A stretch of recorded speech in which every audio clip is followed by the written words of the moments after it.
As a member of the United States Army, Sergeant Craig will stand court-martial. I demand to be released in my custody as my prisoner. He murdered a civilian within the city limits of Dodge. The law says it's my duty to hold him. Well, then, Marshal, I'll take him by force.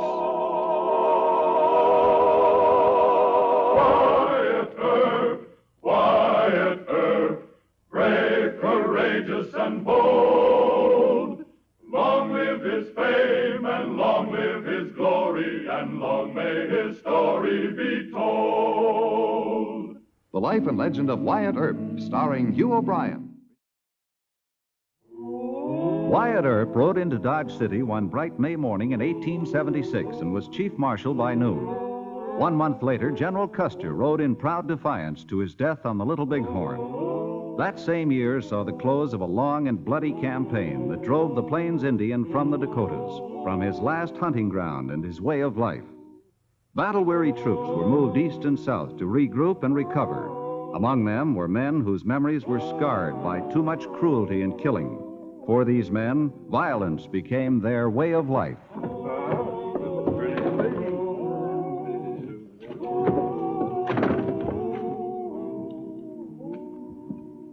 Private Crenshaw? Sergeant Craig, sir. Yeah. I wanted tobacco. Give me some tobacco. Darned if I ain't fresh out myself. Aha. General store and emporium. Follow me, Private Crenshaw, and we will go a fortitude. Fly the merry-o, a fortune we will go. No. Today we have a sale on blankets, but you perhaps know more about these than I do. Oh, I'll be with you in a minute, gentlemen. I'm Sergeant Craig, mister. Old Indian fighter from way back. Only time you ever find Sergeant Craig waiting on an Indian is when he's got a rifle in his hands. Now, give me some chewing tobacco.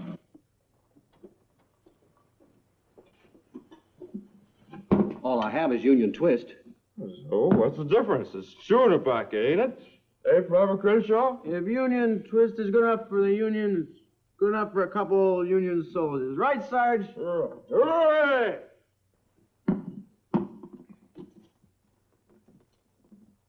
Well, pay the man, Private Crenshaw.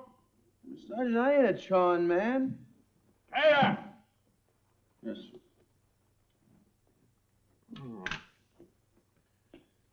All present and paid for Sergeant Craig, sir. Yeah. Come on, Sergeant. Directly. Appears to me he's a pretty good-looking squaw. For a squaw, pretty enough almost to kiss, ain't she? Please, Sergeant, let's not have any trouble. No. Come on, Sergeant. We got guard duty. Leave us alone, soldier. We don't make trouble. That's right, Ensign. You don't make no trouble at all. No. Come on, Sergeant. Let it go.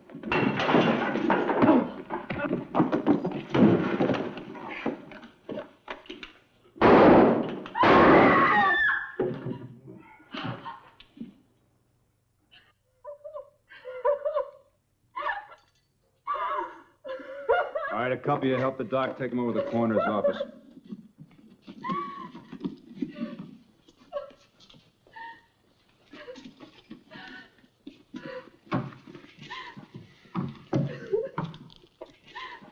You know, it's times like this, Marshal, that makes me think maybe I should have stayed in Cincinnati.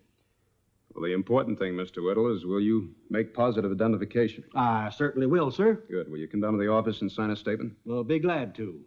It's high time something was done about that, Sergeant. He's done nothing ever since he's been here but give us one scare after another. I don't know why you haven't arrested him before this. He's a soldier, Mr. Whittle. He and his company have spent better than 6 months in the Black Hills, fighting the greatest alliance of Indians in frontier history. I know. I should think he'd have his fill of fighting. Most of them have. Most of them are no trouble at all. Some are like Sergeant Craig. Well, something happens to them. They get crazy like. Oh, they've seen things that a man like you couldn't even dream of. It's kind of hard to explain. It seems to me that you're trying to make excuses for a murderer, Marshal. Not for a murderer, Mr. Whittle. Maybe I'm trying to make excuses for a professional soldier.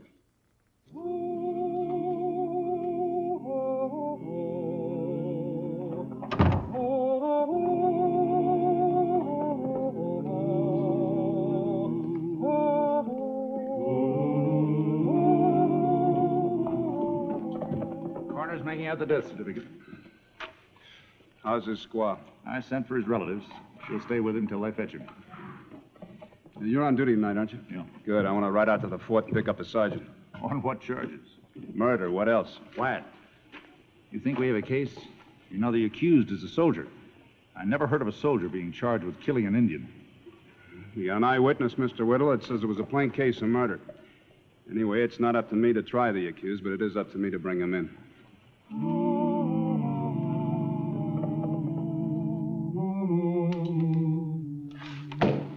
I don't know, Marshal. I hope that I'm doing the right thing. I'm sure you are, Lieutenant. Civil law takes precedence in a civil crime. You have no problem. You don't know Captain Brooke. I'm afraid he'll hold a different view. Why should he? The law's the law, isn't it? But, Marshal, this is an Indian. Indians aren't citizens. And the law isn't too clear on this point. And a man like Captain Brooke, well, Look, Lieutenant, if you have any worries, forget it. I'll take full responsibility. Come in. You sent for me, sir? Sergeant Craig, this is Marshal Earp of Dodge City. He has a warrant for your arrest, claims you killed an Indian. Self-defense, Marshal. The redskin pulled a knife. According to the owner of the store where it happened, the Indian was trying to get away when you shot him in the back. Well, I've got a witness myself. Private Crenshaw was with me, Lieutenant. He'll have a different story. You'll get a chance to tell it, Sergeant. You'll get a fair trial. I'm to go on trial for gunning an Indian? What the U.S. government pays me to do? There's a difference, soldier. This Indian happened to be a Cherokee, third generation civilized.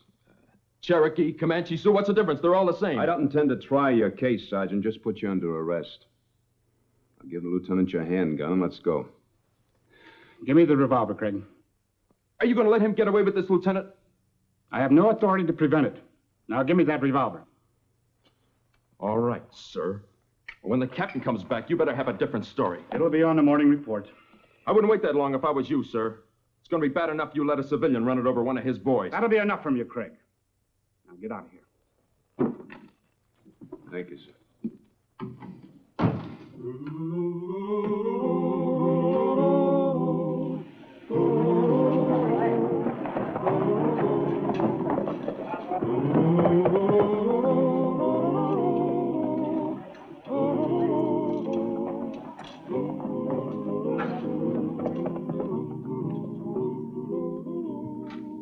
Who's in charge here? I am, sir. You Wyatt Earp? Yes, Captain? I've come for Sergeant Craig. I'll ask you to be so kind as to release him into my custody. You Captain Brooke? That's right. Well, didn't Lieutenant Meade explain to you about him? Lieutenant Meade is fresh from the parade grounds of Washington, sir. He's got a great deal to learn about military practice on the frontier. Such as? Such as the Army's right to discipline its own men. Well, Captain, if the sergeant had killed another soldier out in the territory someplace, you'd have claim to him, but he didn't. No, he killed a civilian right here in this town. That places him right in the hands of the local law. Come, Mr. Earp, you can't be serious. Since when is it a crime to kill an Indian? In self-defense. Well, I don't intend to debate the case with you, Captain. He's my prisoner by order of civil law. I'm going to keep him. Good day, sir.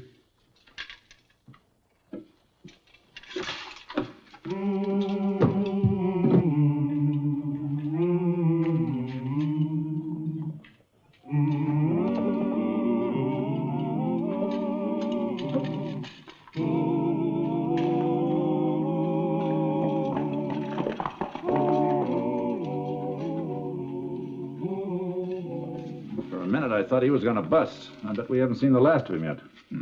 You've got a real safe bet there, mister. Time he gets back, he'll have a full head of steam, and then you'll really see him bust. Hey, I don't see Whittle's statement here. Hasn't he brought it in yet? No, not yet. When I stopped around this morning, he said he hadn't had time to get to it. He wants to get it right. Meade! Lieutenant Meade! Begging your pardon, sir, Lieutenant Meade is not here. He left this morning. Where's he gone? He didn't say, sir. There was another soldier with Sergeant Craig last evening when he had that altercation with the Indian. Who was he? I believe it was Private Crenshaw, sir. Tell him I want to see him. Yes, sir.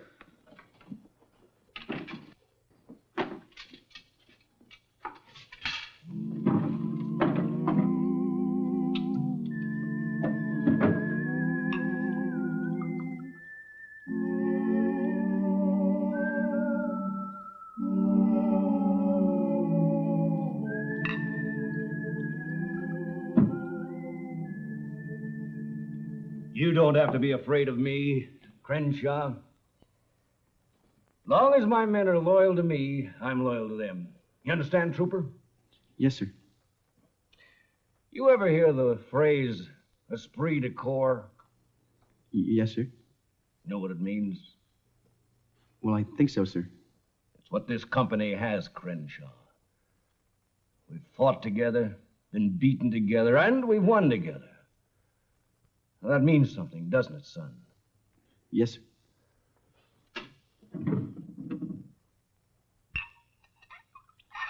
Have a drink.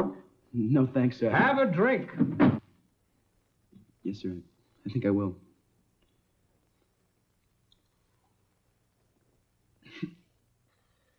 Now then, Crenshaw. You say that this Indian pulled a knife and attacked the sergeant. No, sir, he didn't pull the knife. Don't hedge, soldier. It's my understanding that this Indian had a knife. That he did, sir. Well, then, am I correct in assuming that he was reaching for this knife when the sergeant, in order to protect himself, grappled? Well, I guess... I mean, I'm sure that's the way it happens, so you see, I wasn't exactly watching at the time. Now then, how many people were in the store at the time? Besides the sergeant and me, I guess just the Indian and his squaw. And the proprietor, of course. Yes, sir. Well, the squaw wouldn't count much in court. You wouldn't count much either, being an army man and somewhat prejudiced. So that bull-headed marshal has only one man on which to rest his case, hasn't he? That's storekeeper.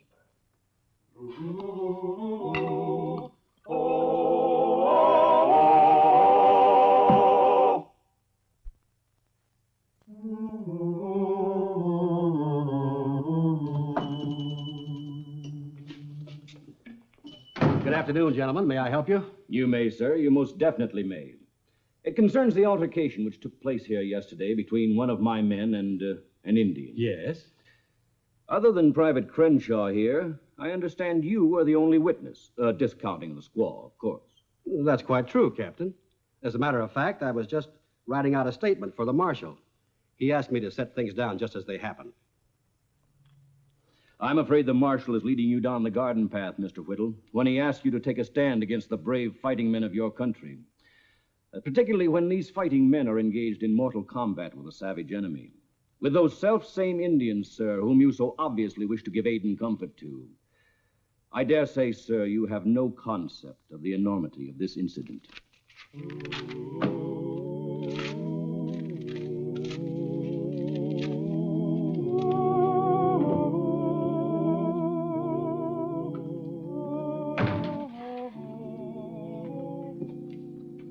Mr. Whittle bring in a statement yet? No. Sergeant's on trial docket for 11 o'clock tomorrow morning. Yeah, I know. Harris is prosecuting. He's going to stop by here later this afternoon for depositions. Well, then Whittle better not wait to bring in that statement. Better come here in person. I better go tell him.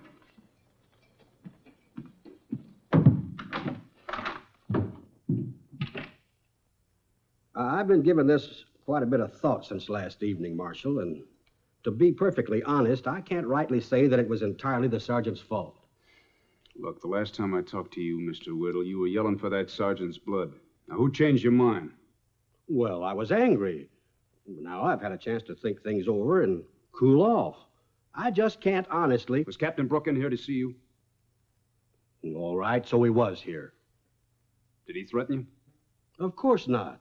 The captain happens to be a gentleman.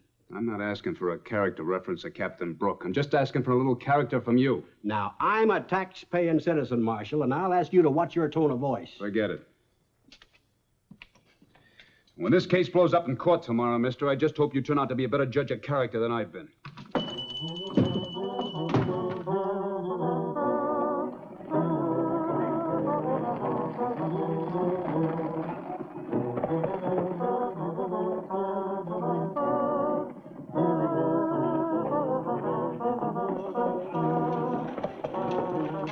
Dismount. Take position to guard this office.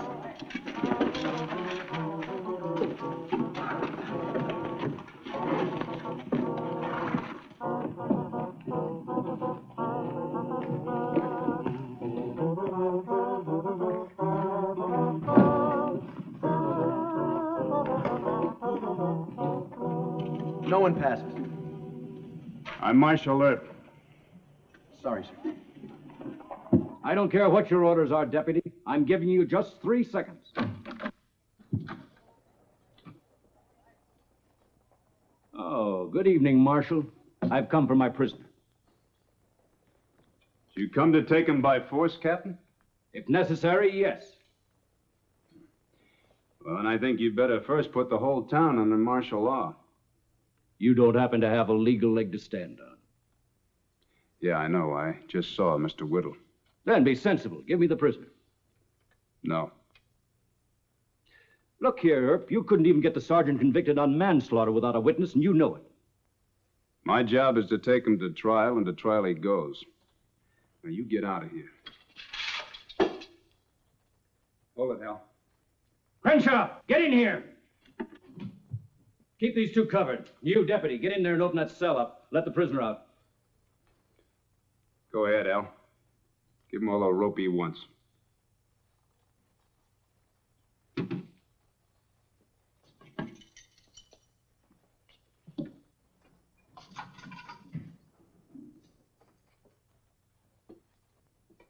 Outside, Sergeant. Hurry. Just let me get my gun, Captain, sir. Hurry, Sergeant, use my horse!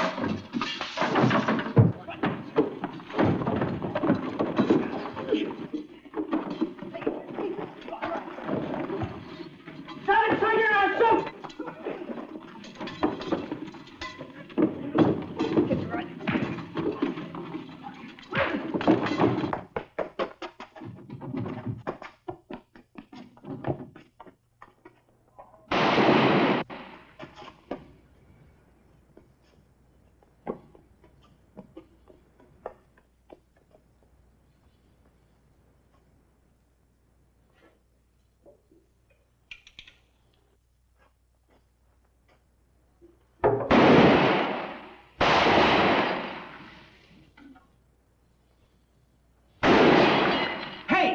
You take that gun and get out of here. You're wrecking my store.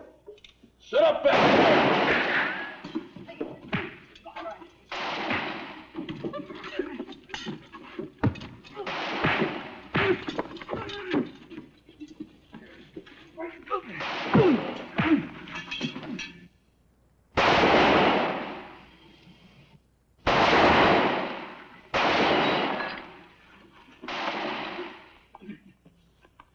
Fire, you idiots! Don't just stand there. Shoot him down! Fire, I said! Shoot him, you cowards! Shoot him! I've done my best to avoid bloodshed. But if that's what you want, let's have it now. I ordered you to fire!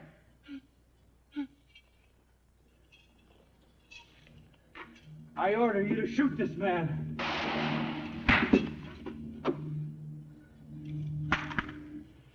I'll make you wish you were never born.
Marshal! Hey, Marshal, come on! I got him! Come in, Marshal, hurry up!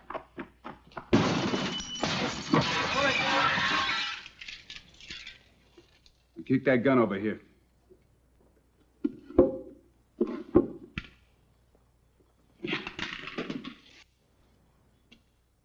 Hey, Marshal, if you'll give me one more chance to reconsider, I'll be glad to testify against this ruffian. Thank you, Mr. Whittle. I'll remember you for this, mister. You sure will, Sergeant. You sure will. Come on, move out.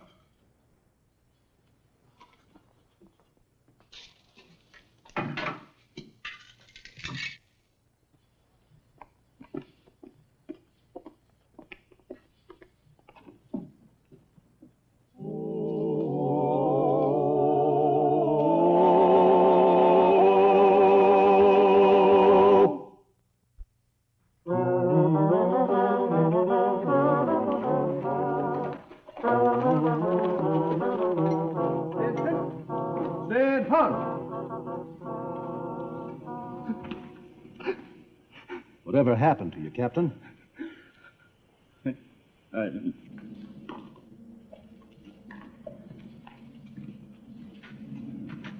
the prisoner inside. You can put up that gun, Mr. Earp. There'll be no more trouble. The Colonel's apologies and mine. Captain hasn't been himself for some time now, so I took the liberty of sending for aid last week. The Colonel arrived as soon as he could. Mr. Earp, Colonel Grayson. Marshal? How do you do, sir? Stay with Captain Brooke, Lieutenant. Yes, sir. I don't ask you to understand, Mr. Earp, but I want you to know the Army will pay for all damages and make any necessary restitution. Thank you, sir. And what about the prisoner? The sergeant falls entirely under civil jurisdiction, of course. Lieutenant Meade explained everything to me. I only wish I could explain Captain Brooke's case to you as easily. All I can say is he's been in the Indian fights too long and he's not himself. He'll be sent east and his case reviewed. Well, as far as I'm concerned, sir, the incident never happened. Well, thank you, sir. Troop, hurry him out.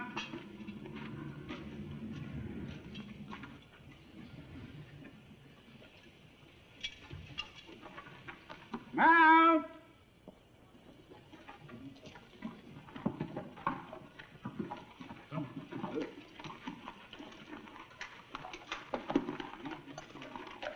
Forward rank out of 2, yeah!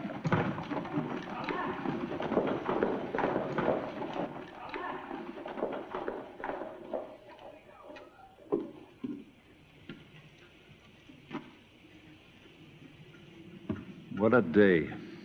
You think it was worth it? Hell, any time the sun sets on law and order, it's worth it.